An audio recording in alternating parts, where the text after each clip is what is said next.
Good morning guys, welcome to the unique classes YouTube channel. हमारा जो topic चल रहा है वो डायरेक्ट एंड इनडायरेक्ट का टॉपिक चल रहा है। डायरेक्ट एंड इनडायरेक्ट स्पीच का जो हमारा टॉपिक चल रहा है उसके बारे में हम बात कर रहे थे। तो जो हमने आपका पिछला वीडियो डाला था, पिछले वीडियो में हमने आपको कहाँ तक पढ़ाया था, हम पर्सन चेंज कर चुके थे। पर्सन को चेंज करना बताया था कि कैसे पर्सन को चेंज किया जाता है। आज हम बताएंगे आपको चेंज ऑफ टेंस, कि टेंस को किस प्रकार से चेंज किया जाता है। देखते हैं, लिखा है यहाँ पे कि यदि रिपोर्टिंग वर्ब प्रेजेंट या फ्यूचर में हो तो रिपोर्टिंग स्पीच के टेंस में कोई चेंज नहीं होता है।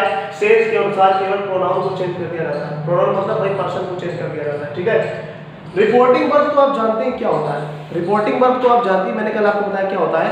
अगर रिपोर्टिंग वर्ब प्रेजेंट या फ्यूचर में है, प्रेजेंट या फ्यूचर में हो तो रिपोर्टिंग स्पीच के टेंस में कोई परिवर्तन नहीं होता है, खाली सिर्फ उसके पर्सन को चेंज कर दिया जाता है। अगला देखिए, यदि रिपोर्टिंग वर्ब पास्ट टेंस में हो, यदि रिपोर्टिंग वर्ब पास्ट टेंस में हो तो रिपोर्टेड स्पीच का टेंस निम्नलिखित प्रकार से चेंज किया जाता है। सबसे पहले एक बात आप याद रखिए कि अगर आपको ये नहीं पता रिपोर्टेड स्पीच क्या होती है, रिपोर्टेड वर्ब क्या होती है ना, तो आप चेक नहीं कर पाएंगे। इसलिए आप हमारा पिछला वीडियो जरूर देखिएगा, जिसमें आपको ये पता चलेगा कि रिपोर्टेड स्पीच क्या होती है, रिपोर्टिंग वर्ब क्या होती है। ये सब चीज़ जब आप जानेंगे तभी आप ये सब समझ पाएंगे। तो वो वीडियो आप हमारा पिछला जरूर देखिएगा। अगर आपने नहीं देखी तो देखिए, तो बहुत अच्छी बात है। देखते हैं टेंस चेंज कैसे करा था। देखिए मैं आपको बताता हूँ,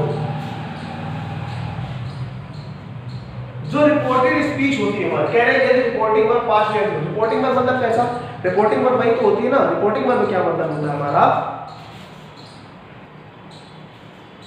जो हमारा कॉमन वर्डेड कॉमा के बाहर का सेंटेंस होता है। कॉमन वर्डेड कॉमा के जो बाहर का सेंटेंस होता है उसमें जो वर्ब होती है वो हमारी रिपोर्टिंग वर्ब होती है। क्या वर्ब होती है, रिपोर्टिंग वर्ब। अब अगर वो प्रेजेंट या फ्यूचर में है तो आप क्या करेंगे, तो कोई चेंज नहीं होगा, सिर्फ पर्सन का चेंज होगा और पर्सन के अकॉर्डिंग उसके अंदर की हेल्पिंग वर्ब चेंज हो जाएगी, बाकी कुछ नहीं होता। लेकिन अगर वही चीज हमारी जो रिपोर्टिंग वर्ब है, अगर वही चीज हमारी क्या हाँ रिपोर्टिंग वर्ब पास्ट टेंस में हो तो हमको रिपोर्टेड स्पीच का टेंस निम्न प्रकार से चेंज किया जाता है। तो करना पड़ेगा, ठीक है। जैसे प्रेजेंट इंडेफिनिट में है, अगर रिपोर्टेड स्पीच का टेंस प्रेजेंट इंडेफिनिट में है तो पास्ट इंडेफिनिट में हो जाएगा। अगर तो प्रेजेंट कॉन्टिन्यूअस में है तो पास्ट कॉन्टिन्यूअस में हो जाएगा। अगर प्रेजेंट परफेक्ट टेंस में है तो पास्ट परफेक्ट टेंस में हो जाएगा। अगर प्रेजेंट परफेक्ट कॉन्टिन्यूअस में है तो पास्ट परफेक्ट कॉन्टिन्यूअस टेंस में हो जाएगा, ठीक है। अगर पास्ट इंडेफिनिट में है तो पास्ट परफेक्ट में हो जाएगा। अगर पास्ट कॉन्टिन्यूअस में तो पास्ट परफेक्ट कॉन्टिन्यूअस में हो जाएगा। और पास्ट परफेक्ट हमारा नो चेंज होता है, कोई चेंजमेंट नहीं होता है। पास्ट परफेक्ट कॉन्टिन्यूअस आ रहा है तो वो भी हमारा नो चेंज होता है। आपको जाहिर सी बात है कि आपको इन सबकी हेल्पिंग वर्ब तो पता ही होगी।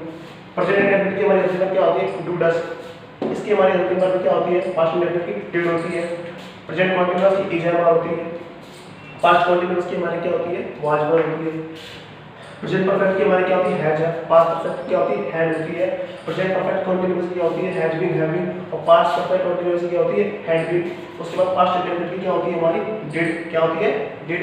और उसके बाद हम क्या बोलते हैं, और अगर पास्ट इंडेफिनिट है, अगर पास्ट इंडेफिनिट है तो उसको पास्ट परफेक्ट में चेंज कर देंगे। इसको पास्ट परफेक्ट की हमारी हेल्पिंग वर्ब क्या होती है, हैड होती है। अगर तो पास्ट कॉन्टिन्यूअस में, पास्ट कॉन्टिन्यूअस मतलब वाज वर, अगर वो है तो पास्ट परफेक्ट कॉन्टिन्यूअस में हम चेंज कर देंगे। पास्ट परफेक्ट कॉन्टिन्यूअस की क्या हेल्पिंग वर्ब होती है हमारी, हैड। क्या होती है, हैड बीन। और अगर पास्ट परफेक्ट में नो चेंज और पास्ट परफेक्ट में तो नो चेंज।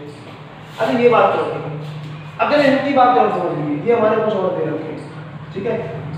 अगर सेंटेंस में कुड आया, अगर रिपोर्टेड स्पीच के सेंटेंस में हमारा कैन आया है तो हम उसको सॉरी सेल आया है तो उसको शुड में चेंज करेंगे। विल आया है तो हम वुड में चेंज करेंगे। कैन आया है तो हम वुड में चेंज करेंगे। और मे आया है तो हम माइट में चेंज करेंगे। और एक चीज और देख लीजिए, अगर कुड, शुड, वुड या माइट ये चारों चीजें आ रही हैं, चारों चीजें मतलब एक सेंटेंस में आएंगी नहीं, अलग अलग आ रही है पूरे निकाल से, तो इनको चेंज नहीं किया जाता। जनरली वो चीज यहाँ पे चेंज नहीं करेंगे आप लोग, है ना। अब हम अपने आगे की तरफ बढ़ते हैं, आगे हम देखते हैं और क्या क्या चेंजमेंट होते हैं।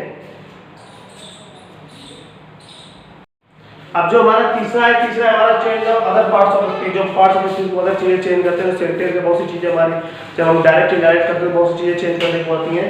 जब हम डायरेक्ट इनडायरेक्ट बनाना सीखेंगे ना तो ये सारी चीज समझ जाएंगी। बस आप एक चीज, जो चीजें हमारे रूल्स आ रहे हैं तो उनको चीज पढ़ लीजिएगा, क्योंकि अब जो हमारी अगली वीडियो आने वाली तो चेंजेस के बारे में बताने के लिए कुछ जगह ही नहीं गया है। तो अब हम आपको सीधे सेंटेंस कराएंगे। क्या कराएंगे, सेंटेंस कराएंगे। डायरेक्ट सीधे कराने सिखाएंगे कैसे कराए जाते हैं, ठीक है ना। बस एक दो पॉइंट से दिखाने पड़ेंगे तो बाकी सीधे सारे समझ में आएंगे। लेकिन ये रूल्स बहुत अच्छे से पढ़ लीजिएगा। लिखा है यदि रिपोर्टिंग वर्ब पास्ट टेंस में हो तब रिपोर्टेड स्पीच में प्रयुक्त निकटता सूचक शब्द है, जैसे दिस, दीज, हियर, इस टाइप के शब्द आ जाते हैं तो दूरी सूचक शब्द में चेंज कर दिया जाता है। चेंज कैसे किया जाता है, ये देखिए, जैसे दिस का दैट हो जाता है ना, दीज का दोज हो जाता है, हेयर का देयर हो जाता है, हैंड्स का हैंड्स हो जाता है, नाउ का देयर हो जाता है, और 10 का सो हो जाता है, टुडे का दैट डे हो जाता है, यस्टरडे का द प्रीवियस डे हो जाता है, टुमारो का द नेक्स्ट डे हो जाता है, और लास्ट वीक का द प्रीवियस वीक हो जाता है। इसी प्रकार से हमें पर्सन को भी चेंज करना पड़ता है। किसको चेंज करना पड़ता है, पर्सन को। तो जब पर्सन को चेंज करना पड़ता है भैया, तो देखिए first person, second person, third person, आप कोई चीज जैसे दिया होता है, जैसे पैसिव में आपको सिखाया था कि जब आप चेंज करते हैं तो ही का ही हो जाता है, ऐसे कहा जाता है, उसी प्रकार इसमें भी होता है। बस आप देखिएगा, जैसे यहाँ पर ये नॉमिनेटिव केस, तो आप nominative case, positive case, objective case सारे तो आप समझते होंगे, आपने पढ़ रखे हैं, हमने आपको पढ़ाया है। अगर आपने नहीं पढ़े तो हमारी केस नाउन केस वाली वीडियो में जाकर इसको पढ़ सकते हैं। सबसे पहले हम बात करते हैं पर्सन आई होता है, ठीक है। अगर इसको पॉजिटिव केस में चेंज करेंगे, पॉजिटिव एडजेक्टिव दिखाइए तो उसको माई हो जाएगा, और पॉजिटिव प्रोनाउन में माइन हो जाएगा, और ऑब्जेक्टिव केस में मी हो जाएगा। आई का ऑब्जेक्ट बनता है ना, आप सबसे ज्यादा ऑब्जेक्ट याद रखिए क्योंकि सबसे ज्यादा काम आपको ऑब्जेक्ट करने वाले हैं, ठीक है। उसमें बी का अवर हो जाता है, अवर्स हो जाता है, अर्स हो जाता है ना। सेकंड पर्सन यू का योर्स हो जाता है, योर हो जाता है, योर्स हो जाता है, फिर यू हो जाता है, और इसी प्रकार सेकंड पर्सन जो सिर्फ होता ही है। उसके बाद थर्ड पर्सन को देखिए, ही का हमारा हिज हो जाता है, और फिर से हिज हो जाता है, और ही हो जाता है। मतलब कि पॉजिटिव एडजेक्टिव में ही जो होता है, और पॉजिटिव प्रोनाउन में ही नहीं रहता है, लेकिन ऑब्जेक्टिव केस में ही हो जाता है। उसके बाद सी का हर हो जाता है, हर्स हो जाता है, और फिर हर हो जाता है, और इट का इट्स हो जाता है, और इट हो जाता है। तो इस तरीके से हम इन सब चीजों को चेंज करते हैं। लेकिन जब आप इन्हें पढ़ेंगे ना, जब हम आपको सेंटेंस का हर चीज समझ जाएगी, आप इनको बहुत अच्छे से पढ़ लीजिएगा, स्क्रीनशॉट ले लीजिएगा, बार बार पढ़िएगा। और अगर आपको इस वीडियो में कुछ भी समझ में नहीं आया है तो हमें कमेंट बॉक्स में जरूर बताएं, हम आपको कुछ दोबारा समझाएंगे। तब तक सुरक्षित रहें। थैंक यू, जय हिंद।